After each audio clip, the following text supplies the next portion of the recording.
市议员詹培雅甲林美燕因为接到未少工会团体的反映，针对市府补助投保职业工会中者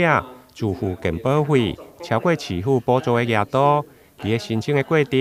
因为伤过复杂，对此议员下午嘛也是市府相关单位甲着职业工会来座谈，寻求解决的办法。如果这个事情是给我们总工会去做，还有我们会员工会去做，如果这些钱拨到我们基层工会去，如果有来领的跟没来领的，到时候这些钱要怎么去？没有领的要怎么退回去？我昨天在思考这个问题。在补助的时阵是所有人补助，所以始终是排付5%，排付5%超过12%缴税的人，伊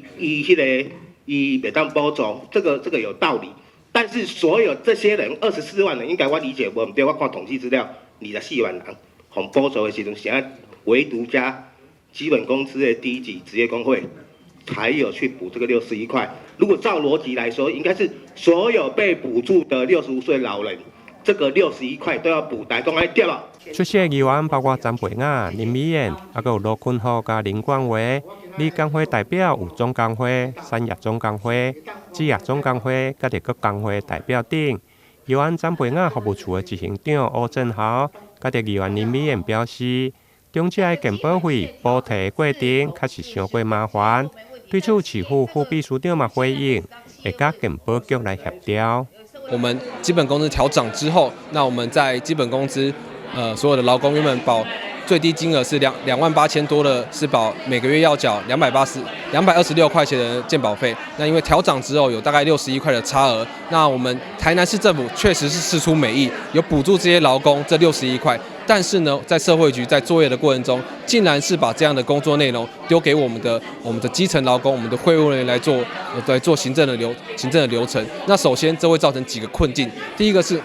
不管是怎样，你要通知这些长辈来领取这些纸本的负担、时间的负担，甚至这些长辈要驱车到工会、驱车到区公所，是不是会造成危险性？那是我们非常在意的事情。第二点，长辈一旦痛出这些钱，有些长辈65岁以上。时常这些名单被透露出去，诈骗集团立刻出动，那会造成这种诈骗的风险，这都是我们应该担忧的。至于多出来的61块，我想现在就直接由社会局跟健保局他们去做个协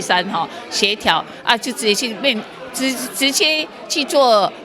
作业的，就是缴费的问题了哈，不用再透过第三者，这样会造成很多的问题。现在的补助方式就是工会先带店，然后我们再给工会，所以才造成这样的一个困扰。在这边，代表市长市政府跟各工会抱歉。那我们针对这个已经在改善，那这个是系统的一个操作的误差的问题，所以我们现在跟健保局看看熟悉度，把它调整了以后呢，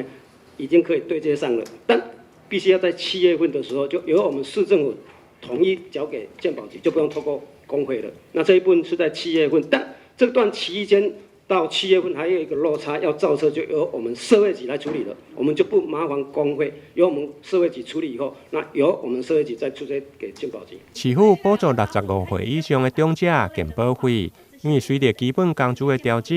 健保费嘛对咧增加。不过市府说6度之前嘛补到底，但就是要长者先来支付，然后才个退行，美意大受影响。但经过社会局甲健保局来协调。预计今年7月以后，小单将由市府来缴纳，减少工会申请茶叶补助的工作负担。台南新闻林英根采访报道。